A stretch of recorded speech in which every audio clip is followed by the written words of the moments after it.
예수, 주 예수밖에 누가 있으랴. 슬퍼 낙심될 때에 내 친구 되시는 그 주 예수밖에 다시 없도다. 아멘. 어느 날 임금이 두 신하를 불렀습니다. 그리고 이렇게 말합니다. 너는 우리나라의 잡초들을 종류별로 다 모아보아라. 그리고 다른 한 신하에게는 너는 우리나라의 꽃들을 종류별로 다 모아보아라. 1년이 지났어요. 임금 앞에 두 사람이 왔습니다. 잡초를 수집했던 신하가 말했습니다. 임금님, 우리나라에 이렇게 잡초 종류가 많은 것을 처음 알았습니다. 신기한 잡초들이 참으로 많은 것을 이제야 알았습니다. 앞으로 저는 우리나라 잡초들을 모아 전시하는 일을 하겠습니다. 새로운 눈이 열렸습니다. 저는 새로운 잡초를 찾는데 목마르게 되었습니다. 꽃 수집을 마쳤던 신하도 똑같이 말했습니다. 임금님, 우리나라에 꽃 종류가 이렇게 많은 것을 처음 알았습니다. 신기한 꽃들이 참으로 많은 것을 이제야 알았습니다. 앞으로 저는 우리나라의 꽃들을 모아서 전시하는 일을 하겠습니다. 새로운 눈이 열렸습니다. 저는 새로운 꽃을 찾는데 목마르게 되었습니다. 두 신하에게 새로운 목마름이 생겼다는 것입니다. 한 사람은 잡초를 찾아다니는 거예요. 잡초 찾아 산만리의 인생을 살았습니다. 그리고 다른 한 신하는 눈만 뜨면 꽃만 생각하고 새로운 꽃을 발견하면 미칠 듯이 기뻐하는 것입니다. 새로운 목마름이 시작되었습니다. 어떤 분은 우리나라 한국 동전을 모으는데 미친 사람이 있어요. 한국 동전을 모으는데 이분의 아내는 직장 생활을 하는데 아내는 돈 벌어서 살림 비용을 대고 남편은 돈 벌어서 한국 동전을 사서 모으는데 그냥 시간과 세월을 다 보내는 거예요. 그래서는 이분이 가지고 있는 한국 동전이요 2200가지랍니다. 저도 깜짝 놀랐어요. 한국 동전의 종류가 이렇게 많은가. 그냥 이거 사서 모으니라 일평생의 시간을 여기에 쏟아붓는 것입니다.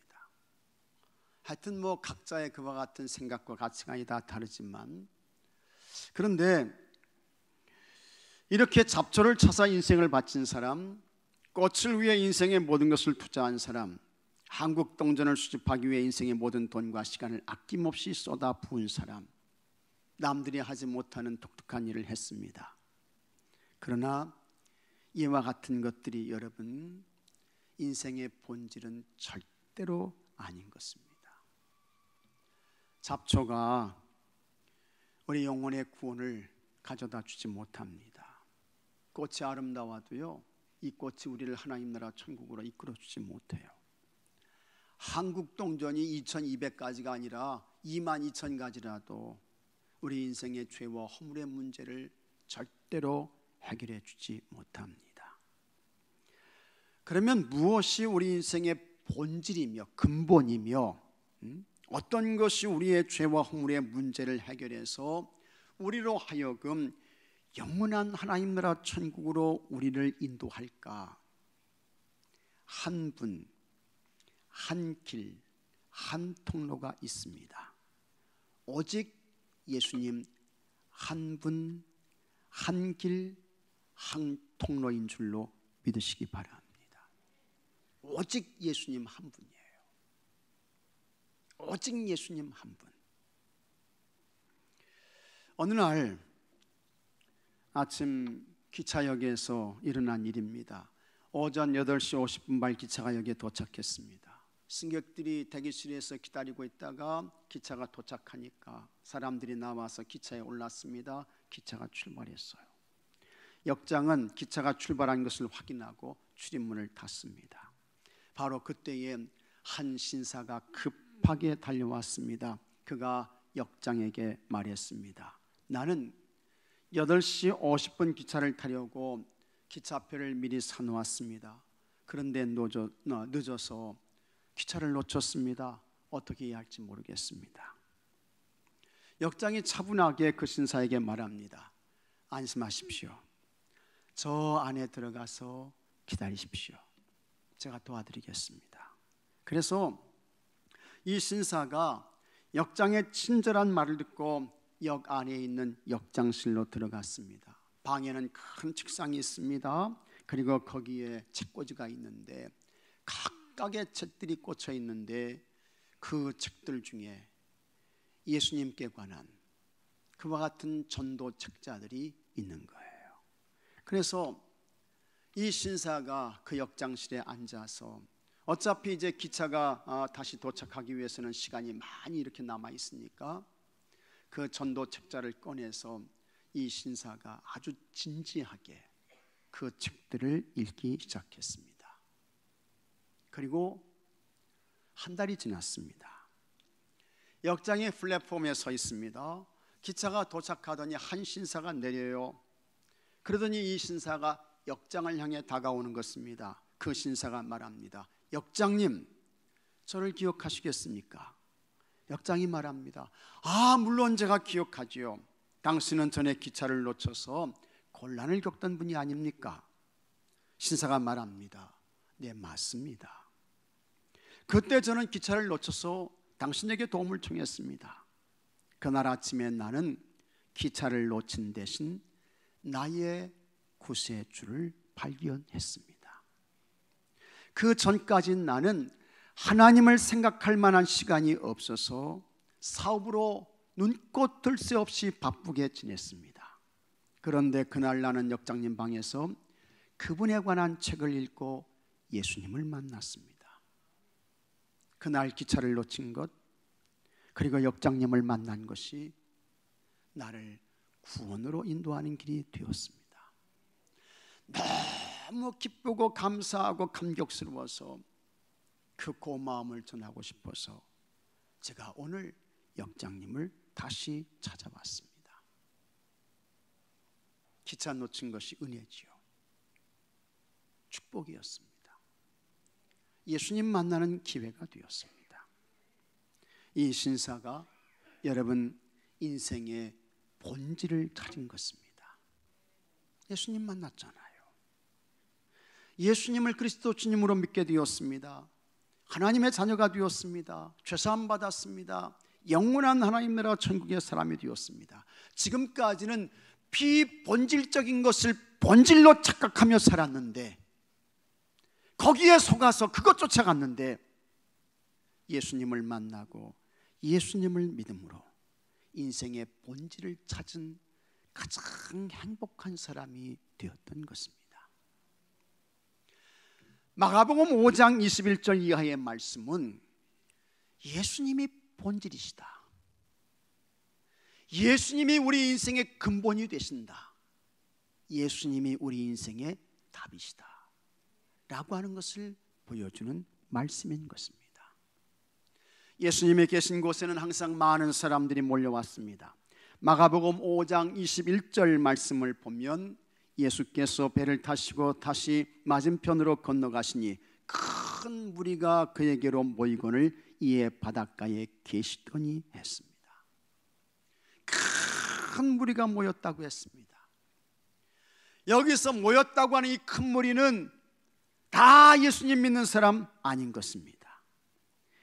여기 큰 무리는 예수님께서 무슨 이야기를 하시고 예수님께서 무슨 일을 하시는지 그거 보기 위해서 모여든 구경꾼들이었습니다.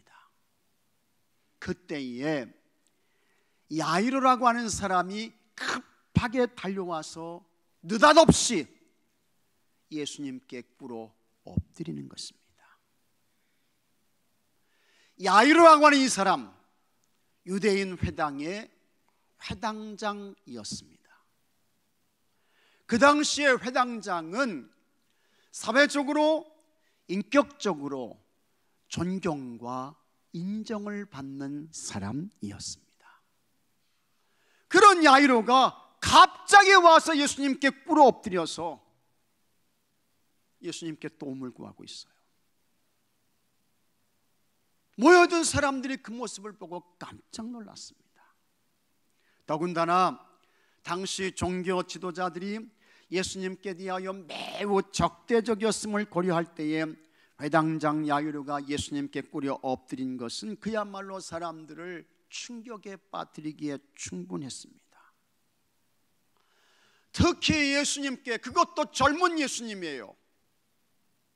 그저 30세 이 정도밖에 되지 않는 그와 같은 젊은 예수님께 회당장 야이로가 꿇어 엎드렸다는 것은 그 예수님 앞에 자신의 모든 지위, 위치, 권세, 명예, 지식 이런 것들을 다 포기하고 내려놓는다는 의미인 것입니다.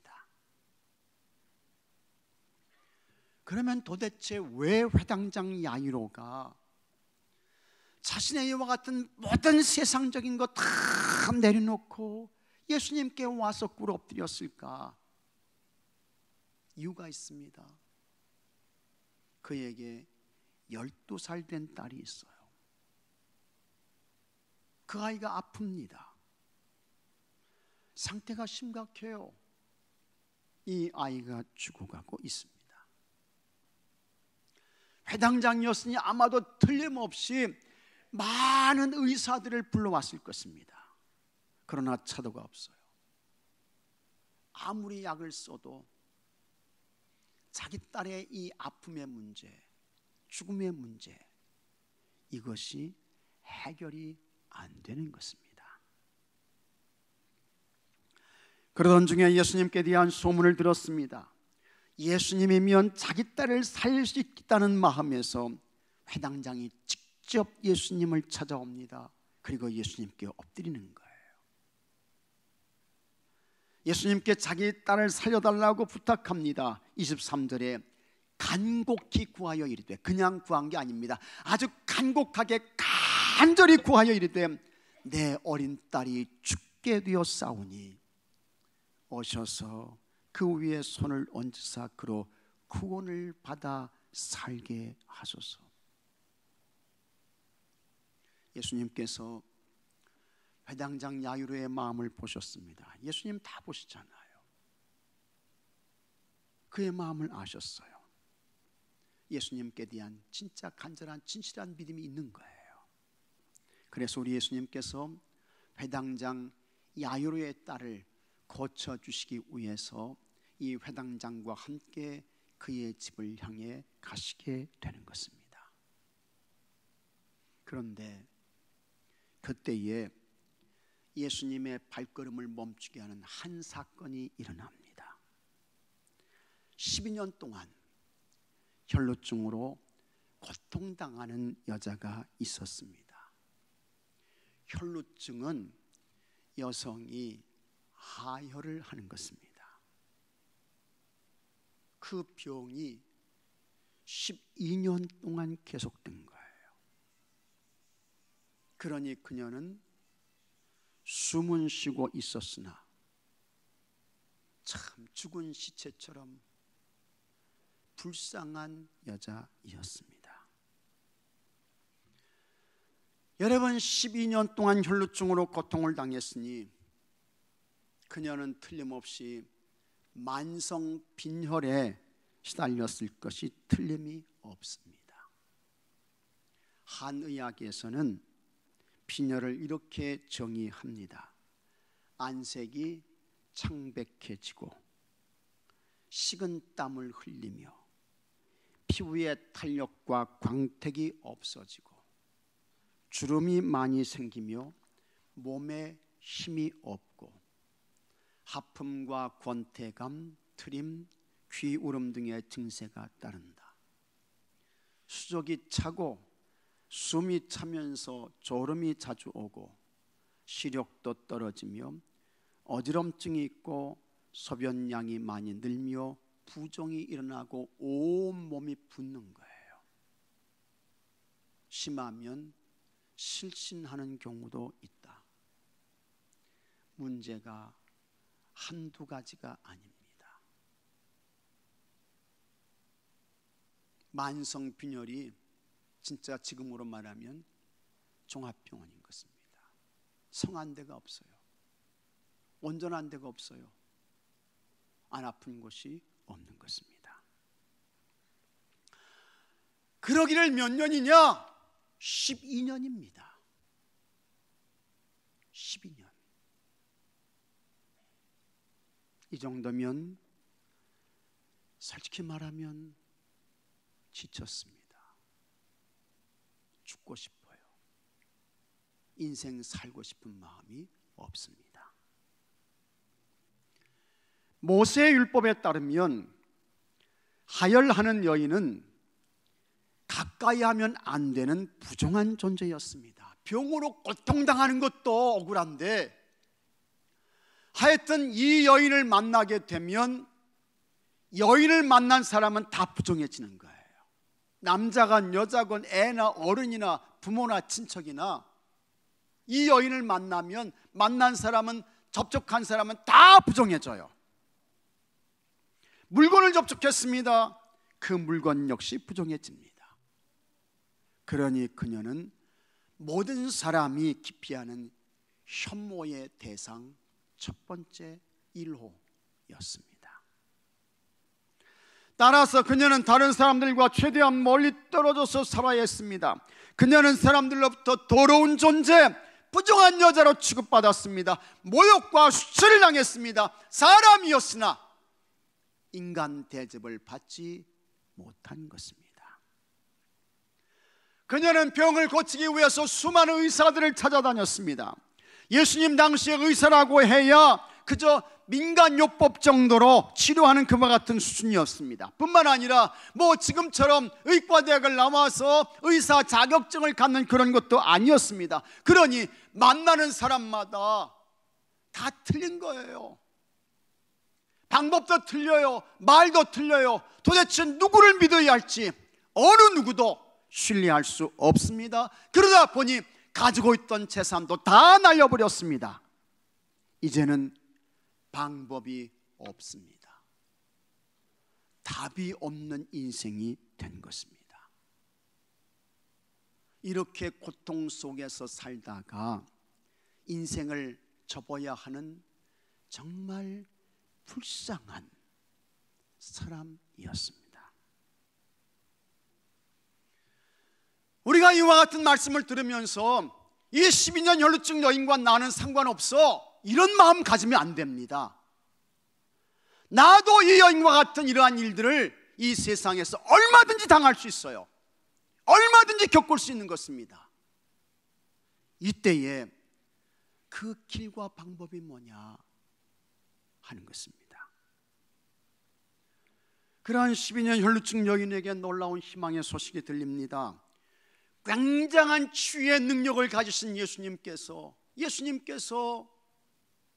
그것을 지나가신다는 것입니다. 굉장한 치유의 능력을 가지신 예수님, 그 예수님이 그것을 지나가신다는 거예요. 이 여인에게는 이것이 뭡니까? 복음인 것입니다. 복음이죠. 그녀가 용기를 냈습니다. 자리에서 벌떡 일어났어요. 살아야겠다는 마음으로 예수님을 향해 갔습니다. 그런데 도착해 보니까 이미 많은 사람들로 인해서 예수님이 보이지 않습니다. 하지만 그녀는 포기하지 않습니다. 여러분, 절대로 포기하지 않기를 바랍니다. 예수님 살아계십니다. 예수님 살아계셔요. 이 여인이 사람들로 인해서 포기하지 않고 무리들 속을 비집고 들어가서 예수님께로 가까이 나갔습니다. 만일 이 여인이 누군가가 저 더러운 존재, 부정한 여인 그렇게 말하면서 발각되면 이 여인은 사람들이 던지는 돌에 맞아 그 현장에서 죽을 수도 있는 거예요. 그러니 이 여인이 예수님을 찾아가는 이 길은 거룩한 과정인 것입니다. 거룩한 길인 것입니다. 또한 예수님께서 자신처럼 더러운 여자를 만나 주실지도 의문이었습니다. 그렇지만 너희는 더 이상 물러설 것이 없었습니다. 하나님께서 그녀에게 허락하신 마지막 기회, 라스트 찬스라고 생각해서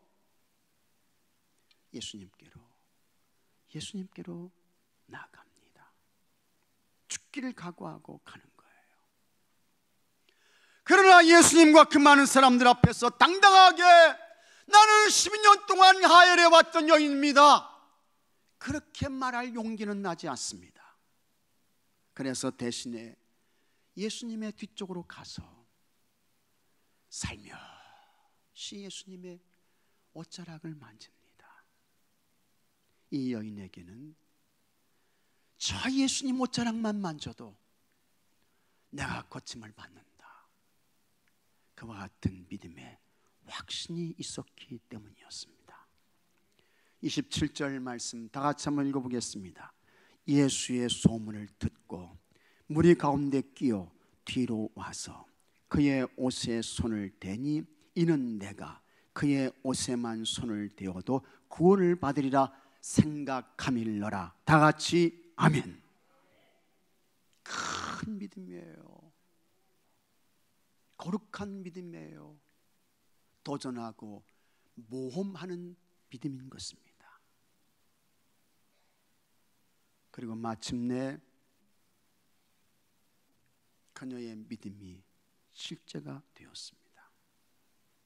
12년 동안 어떤 누구나 약에 의해서도 고침받지 못했던 그녀가 깨끗함을 받았습니다. 29절에 이에 그의 혈루 근원이 곧 마름에 병이 나은 줄을 몸에 깨달으니라. 아멘. 나았어요. 고침받았어요. 예수님으로 치유를 받은 것입니다. 예수님의 발걸음에 지체되고 있을 무렵 한 가지 비보가 전해집니다. 예수님은 지금 회당장 야이로의 집을 향해 가시고 있는 것입니다. 그의 딸이 병이 들어 죽어가고 있으므로 그 아이를 고쳐주시기 위해서 가는 것입니다. 그런데 12년 혈루증 여인으로 인해서 시간이 많이 지체가 되었습니다. 그때에 회당장 야이로의 집에서 사람들이 왔습니다. 그 사람들이 하는 이야기가 야이로의 딸이 죽었다는 것입니다. 딸이 죽었대요.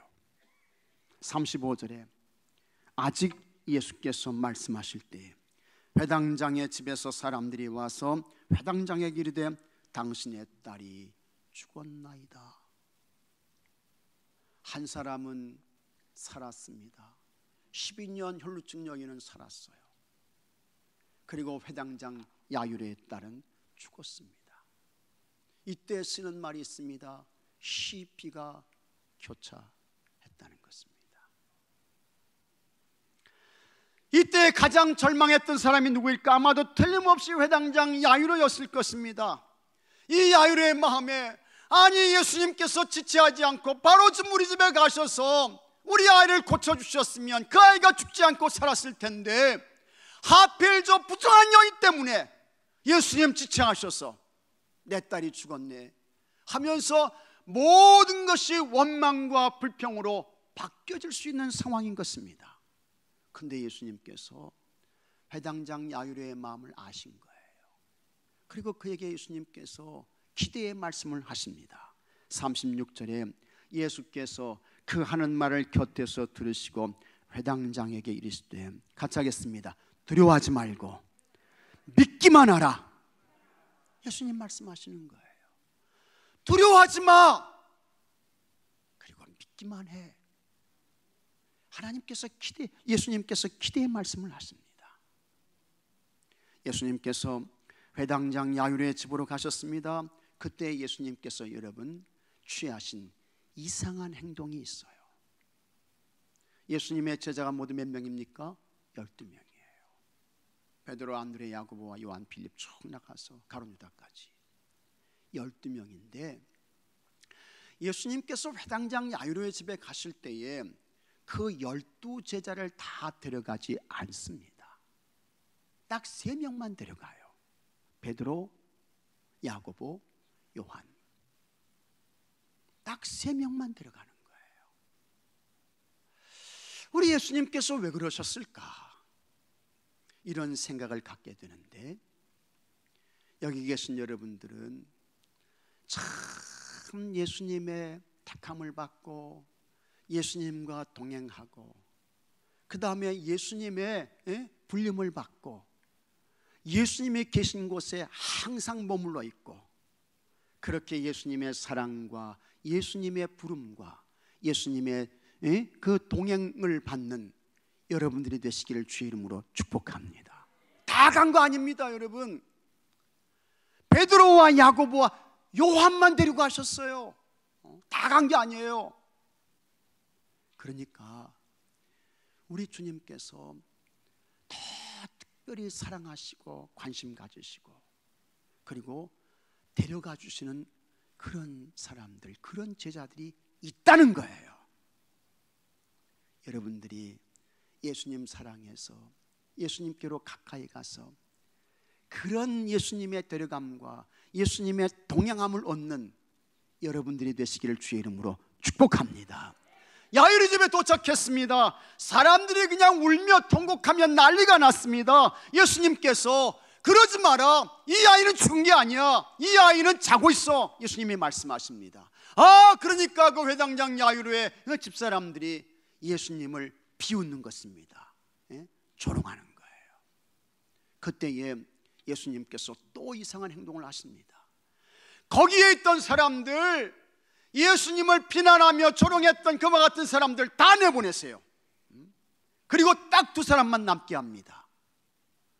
이 부모만 남게 하는 거예요. 회당장 야이로와 그의 아내만, 부인만 남게 하는 것입니다. 그리고는 예수님께서 베드로와 야고보와 요한, 그리고 그 부모를 데리고 이 딸이 누워있는 곳으로 예수님 들어가십니다. 예수님께서 그 아이의 손을 잡았습니다. 그리고 말씀하십니다. 달리다굼. 예수님 말씀하세요. 이 달리다굼은 소녀야 일어나라, 그와 같은 말씀이에요.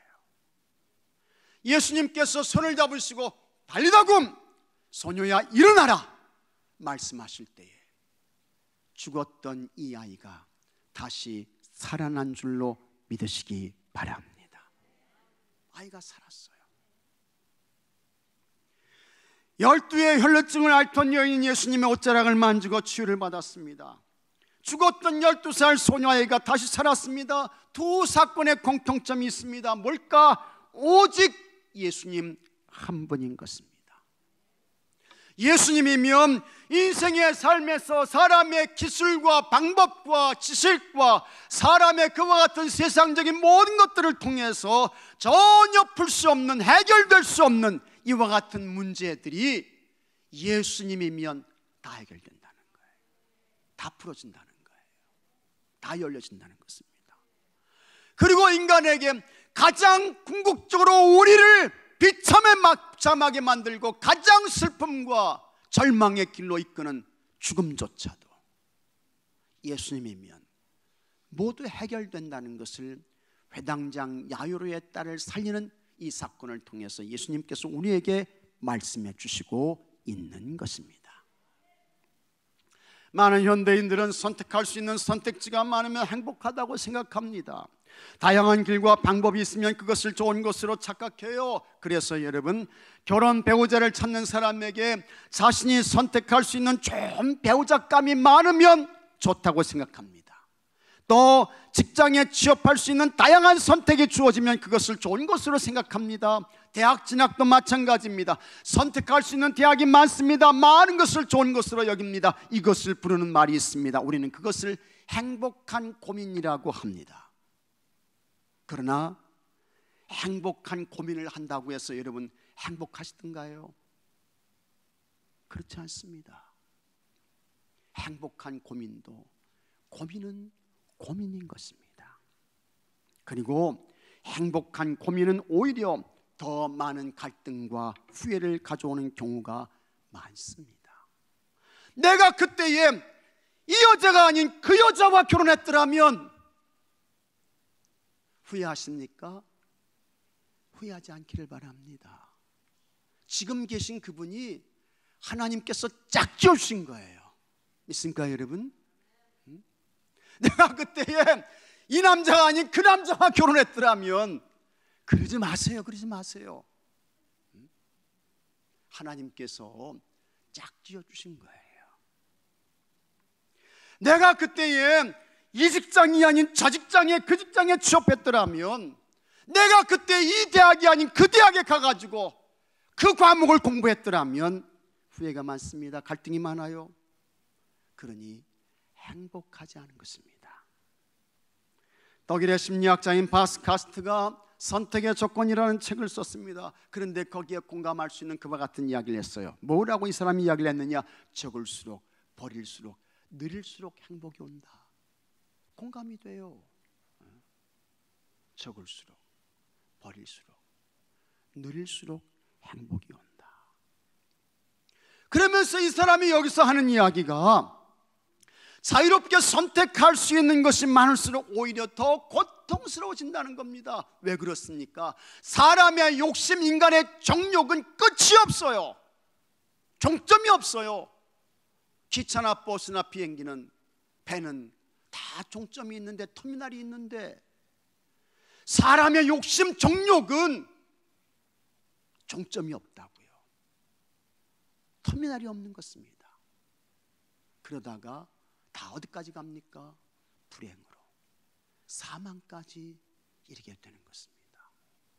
그런 사람들이 한두 사람이 아닙니다. 사실 우리가 사는 세상에는 선택할 수 있는 다양한 것들이 너무 많습니다. 그것들이 오히려 우리의 삶을 더 피곤하게 합니다. 우리를 힘들게 하는 거예요. 여러분 자신을 깊이 생각해 보십시오. 예수님께 우리 자신을 온전히 집중시키지 못하는 것이 무엇 때문일까? 오늘 아마도 여기 계신 여러분들이 하나님께 예배드릴 때에 12년 연루증을 앓았던 그 여인의 마음으로, 자기 딸을 살려야겠다는 야유로의 마음으로 하나님께 예배드린다고 하면 하나님의 음성을 듣지 못할 사람이 없어요. 하나님의 임재를 경험하지 못할 사람이 없는 것입니다. 그런데 이 세상의 삶 속에서 우리를 한눈 팔게 하는 것이 너무 많은 것입니다. 예수님 아니어도 내게는 살 길이 있어, 방법이 있어. 이런 분들에게는 예수님이 안 만나줘요. 하나님의 음성이 안 들려줘요. 그러면 우리가 이렇게 살아도 되는 것일까? 절대로 그렇지 않습니다. 여러분, 오해하면 안 됩니다. 착각하지 마십시오. 왜 그렇습니까? 예수님이 안 계시면 예수님 없이 간 만큼 그건 손해인 것입니다. 깨닫기를 바랍니다. 예수님이 안 계시면 예수님 없이 거둔 만큼 그것은 손실인 것입니다. 예수님 말씀하셨어요. 요한복음 14장 6절에 내가 곧 길이요 진리요 생명이니 나로 말미암지 않고는 아버지께로 올 자가 없느니라. 오직 예수님 한 분이에요. 예수님이 길입니다. 예수님이 생명입니다. 예수님이 진리인 것입니다. 12년 혈루증을 앓던 여인, 그녀에게는 오직 예수님 한 분이었습니다. 그런 그녀는 새 생명을 찾았지요. 새 샘을 찾았습니다. 예수님과 함께 새로운 가치와 의미를 소유하게 되었습니다. 회당장 야이로, 그가 예수님을 만나기 이전에는 율법과 유대계의 종교의식이 그의 궁극적인 삶의 목표이고 방향이었습니다. 하지만 그는 12살 난 딸의 죽음을 통해 예수님을 만납니다. 이제는 예수님의 궁극적 목표이고 방향이 되는 삶으로 바뀌어졌습니다. 이들의 삶은 오직 예수님 한 분의 삶이 되었습니다. 예수님만이 살 길이 되는 최고의 가치 있는 삶으로 세워진 것입니다. 우리는 어떻게 살아야 할까? 12년 혈루증 여인처럼, 회당장 야이로처럼 오직 예수님 한 분, 오직 예수님 한 분의 삶을 살아야 할 줄로 믿으시기 바랍니다. 12년 혈루증을 치유받은 여인에게 예수님 말씀하셨습니다. 34절에 딸아, 내 믿음이 너를 구원하였으니 평안히 가라. 내 병에서 놓여 건강할지어다. 예수님으로 인해서 모든 것을 얻었습니다. 회당장 야이로의 집에는 예수님께서 베드로와 야고보와 요한만 데리고 가셨습니다. 그리고 예수님께 엎드려서 아이의 치유를 구했던 회당장과 그의 부인만 기적의 현장에 있게 하셨습니다. 믿음이 없는 사람은요, 아무리 들어도 안 믿었죠. 믿음이 없는 사람은 아무리 보아도 안 믿었죠. 자기 눈으로 직접 경험했어도 여전히 의심해요. 그래서 예수님께서 의심 많았던 도마에게 이렇게 말씀하셨습니다. 요한복음 20장 27절에 도마에게 이르시되 내 손가락을 이리 내밀어 내 손을 보고 내 손을 내밀어 내 옆구리에 넣어보라. 그리하여 같이 하겠습니다. 믿음 없는 자가 되지 말고 믿는 자가 되라. 다시 한번요, 믿는 자가 되라. 있습니까 여러분? 믿는 자가 되셔야 합니다. 오직 예수님 한 분을 믿는 분들이 되셔야 하는 것입니다. 나이가 많은 나무꾼이, 나이가 많아요. 나무꾼이 산에서 나무를 베고 있었습니다. 그때에 개구리 한 마리가 할아버지 하고 불렀습니다. 나무꾼이 그 소리를 듣고 거기 누구요? 하고 물었습니다. 개구리가 말을 해요. 저는 마법에 걸린 개구리입니다. 나무꾼이 말했습니다. 어라, 개구리가 말을 다 하네. 그러면서 개구리가 아주 진지하게 말했습니다. 저에게 입을 맞춰주시면 사람으로 변해서 할아버지와 함께 살아드릴게요. 저는 본래 하늘에서 살던 소녀였어요. 그러자 그 할아버지가 개구리를 집어가지고 자기 주머니 속에 넣었습니다. 그리고 계속 나무를 베는 거예요. 그 주머니 속에 있는 개구리가 할아버지, 저에게 입을 맞춰주시면 사람으로 변해서 제가 할아버지와 함께 살아드린다니까요. 아, 그래도 할아버지는 아무리 개구리가 이야기를 해도 그 말을 무시하고 그냥 나무만 베는 것입니다. 그러니까 이 개구리가 할아버지 왜 내 말을 안 믿어요? 저는 진짜 선녀입니다. 하도 개구리가 졸라대니까 할아버지가 말했습니다. 나 너 믿어. 개구리가 또 말합니다. 그런데 왜 입을 안 맞추시고 저를 주머니 속에 넣고 계세요? 그러자 할아버지가 말합니다. 나는 예쁜 여자 필요 없다. 나는 여자보다 너 개구리랑 얘기하는 것이 훨씬 더 재미있어. 필요 없다는 거예요. 개구리랑 얘기하는 게 더 재미있지. 각자의 사람에게는요, 자기에게 필요한 것이, 꼭 필요한 것이 있다는 것입니다. 여러분, 이런 이야기를 들어보셨는지 모르겠습니다. 우리 여성분들이 50세가 넘어가면서부터 필요한 것 5가지가 있다는 거예요. 한번 생각해 보세요. 여러분들은 50이 넘어가시는 분들, 나에게 뭐가 필요한지. 근데 5가지가 필요하다는 것입니다. 첫째, 건강 필요하죠. 둘째, 돈 필요하죠. 셋째, 친구 필요하죠. 다섯째, 딸 필요하죠. 딸 필요해요. 그 다음에 다섯째, 강아지가 필요하다는 거예요. 나는 이 얘기 보면서 대단히 섭섭했습니다. 우리 남편은요, 5가지에 들지 못, 5등 안에 못 들어. 5등 안에 안 들어가요. 세상에 50 넘어가는 여성분들한테요, 우리 남편들은 강아지한테도 밀립니다, 여러분. 대단히 섭섭했어요. 여기 계신 여러분들은 절대로 그러지 않기를 바랍니다. 예? 아멘 안 하시잖아요. 그러지 마십시오. 그런데 남자는 조금 다른 것 같더라고요. 50이 넘어가는 우리 남자들에게 꼭 필요한 것이 역시 5가지가 있는데 이 5가지가 꼭 필요합니다. 첫째, 아내. 둘째, 부인. 셋째, 집사람. 다섯째, 안식구. 넷째, 안식구. 다섯째, 와이프. 뭐가 필요하다는 거예요? 자기 부인, 아내가 50 넘어가는 남자들한테는 반드시 꼭 필요하다는 거예요. 맞는 것 같아요. 그런 것 같습니다. 그런데 여러분, 우리에게는 나이가 적거나 많거나 인생을 짧게 살았거나 오래 살았거나 혹은 세상적인 부가 있거나 없거나 이런 것에 관계없이 반드시 꼭 필요한 것이 있습니다. 그것이 오직 예수님 한 분, 오직 예수님 한 분이신 줄로 믿으시기 바랍니다. 오직 예수님 한 분이에요. 오직 예수님 한 분. 왜 그렇습니까? 예수님만이 죄사함입니다. 예수님만이 구원입니다.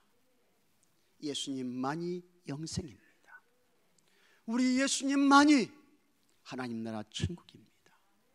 예수님만이 우리 인생의 답인 것입니다. 이 세상에 질문이 얼마나 많아요. 풀 수 없는 문제들이 얼마나 많아요. 그런데 이 모든 문제의 답이 예수님인 것입니다. 예수님만이 천국이고 예수님만이 치유인 것입니다. 예수님만이 우리의 만족이고 행복인 것입니다. 예수님만이 소망인 것입니다. 예수님만이 기쁨인 것입니다. 오직 예수님 한 분, 오직 예수님 한 분으로 충만한 삶을 사시는 여러분들이 되시기를 주의 이름으로 축복합니다. 기도합시다. 아버지 하나님, 오직 예수님으로 충만한 삶을 살게 하여 주옵소서. 절대로 세상의 다른 어떤 무엇에 기대거나 의지하거나 마음을 주거나 사랑하지 않게 하시옵고 오직 예수님이 길입니다. 진리입니다. 생명입니다. 예수님만이 답입니다. 예수님만이 치유이고 회복인 것입니다. 예수님으로 충만한 삶을 살게 하여 주시옵시고 예수님으로 인하여 모든 것을 얻고 받고 누리는 최고의 행복한 삶을 사는 주의 성도들이 되게 하여 주시옵소서. 우리 주 예수 그리스도 이름으로 간절히 기도하옵나이다. 아멘. 이 시간 치유와 회복의 기도